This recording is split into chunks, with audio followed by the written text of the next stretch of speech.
Vážení studenti, vítejte u projektu Future Forward, který je spolufinancován programem Erasmus+, a pomáhá vám objevovat, jak může umělá inteligence podpořit kreativitu, učení i každodenní úkoly.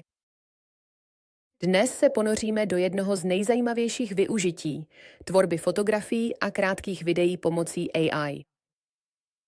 Ať už jste pedagog, freelancer nebo digitální nadšenec, uvidíte, jak snadné je oživit své nápady s využitím generativních AI nástrojů. Stalo se vám někdy, že jste potřebovali obrázek do prezentace, na sociální sítě nebo pro umělecký projekt, ale nemohli jste najít přesně to, co jste si představovali?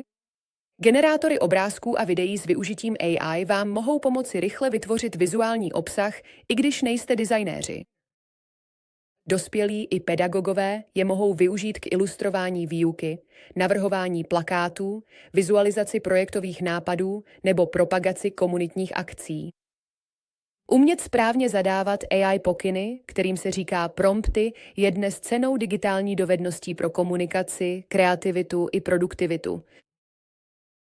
Zkusme to společně s bezplatnou verzí Adobe Firefly, uživatelsky přívětivého nástroje s umělou inteligencí pro generování vysoce kvalitních obrázků.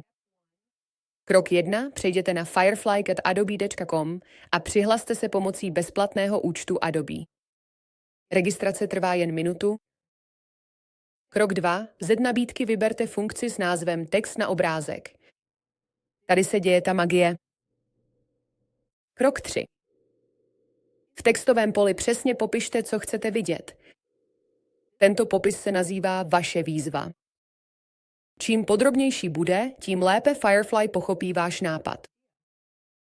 Například můžete napsat poklidná scéna v parku se 2 důchodci, kteří hrají šachy za slunečného odpoledne, obklopeni podzimním listím ve stylu realistické fotografie. Takový obrázek by mohl být použit na digitální přání, do osobního alba vzpomínek nebo třeba jako příspěvek na sociální sítě ke sdílení s přáteli a rodinou. Krok 4. Klikněte na generovat. A během několika vteřin vám Firefly ukáže 4 různé možnosti obrázků. Můžete upravit styl, barvy, osvětlení nebo kompozici pomocí posuvníků v levém panelu. Zkuste experimentovat. Mírně upravte svou výzvu a sledujte, jak každý slovíčko ovlivní výsledek. Například přidejte styl akvarelu nebo prostředí futuristické kanceláře a prozkoumejte kreativní varianty. Než začnete tvořit s umělou inteligencí, několik důležitých připomínek. Vždy respektujte autorská práva. Nikdy nekopírujte ani neobkreslujte, ani si nepřivlastňujte cizí práci jako svou vlastní. Používejte vizuály vytvořené AI jako originální díla, nebo jasně uveďte, že obrázek byl vytvořen umělou inteligencí. Buďte obezřetní při generování obrázků lidí. Vyhněte se použití skutečných tváří, jmen nebo značek bez povolení. Místo toho používejte obecné popisy, například skupina profesionálů nebo student prezentující nápad. A nakonec vaše výzva je klíčem. Čím jasnější, popisnější a nápaditější budou vaše instrukce, tím blíže se AI přiblíží vaší představě. Představte si to jako zadávání pokynů talentovanému, rychlému kreativnímu asistentovi, který přesně následuje vaše slova. To je vše.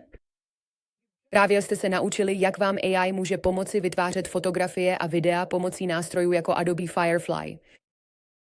Zkuste experimentovat s vlastními výzvami a objevte, jak může AI proměnit vaši představivost v obrázky. Pokračujte v objevování s projektem Future Forward, spolufinancovaným z programu Erasmus+, kde se AI setkává se skutečnými dovednostmi pro budoucnost.